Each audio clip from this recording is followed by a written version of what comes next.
আপনি কি কখনো ভেবে দেখেছেন অ্যামাজনে একই প্রোডাক্ট দুইজন সেলার সেল করছে? এদের মধ্যে একজন প্রতিদিন অনেক সেলস পাচ্ছে আর অপরজন কোনো সেলসই পাচ্ছে না।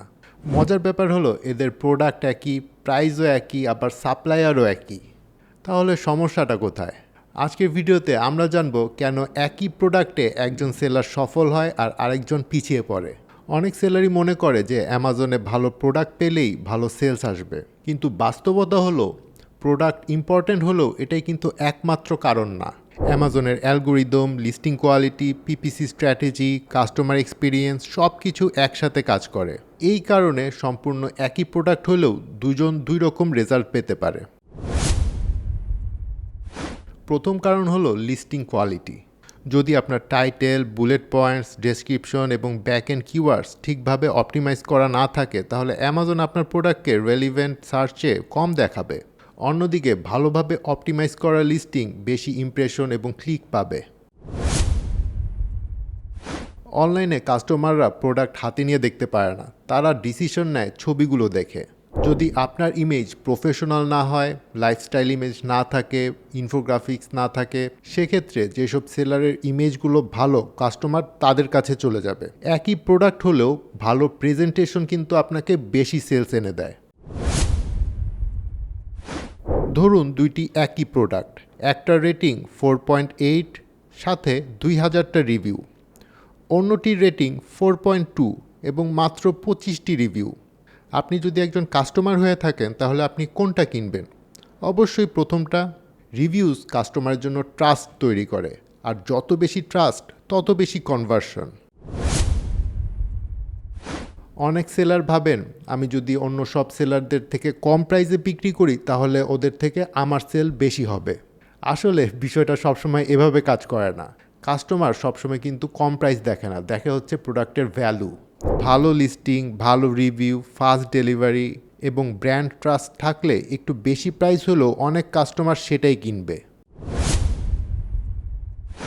অনেক সময় প্রোডাক্ট ভালো হলেও সেটার ভিজিবিলিটি থাকে না, কারণ সেলার ঠিকমতো পিপিসি রান করছে না। সঠিক কিওয়ার্ড টার্গেটিং, বিড অপটিমাইজেশন এবং নেগেটিভ কিওয়ার্ড ব্যবহার না করলে অ্যাডসের বাজেট নষ্ট হতে পারে। অন্যদিকে স্মার্ট পিপিসি ক্যাম্পেইন প্রোডাক্টকে দ্রুত কাস্টমারের সামনে নিয়ে আসে। কাস্টমার যা লিখে সার্চ করে, আপনার লিস্টিংয়ে যদি সেই রেলিভেন্ট কিওয়ার্ড না থাকে তাহলে কিন্তু র্যাঙ্কিং পাওয়া কঠিন। অ্যামাজন সবসময় এমন লিস্টিংকে এগিয়ে রাখে যেগুলো কাস্টমারের সার্চ ইন্টেন্টের সাথে বেশি ম্যাচ করে। তাই রেগুলার বেসিসে কিওয়ার্ড রিসার্চ করা এবং লিস্টিং অপটিমাইজ করাটা খুবই ইম্পর্ট্যান্ট। অনেক সেলারের আবার সেলস কমে যায় শুধুমাত্র স্টক আউট হয়ে যাওয়ার কারণে।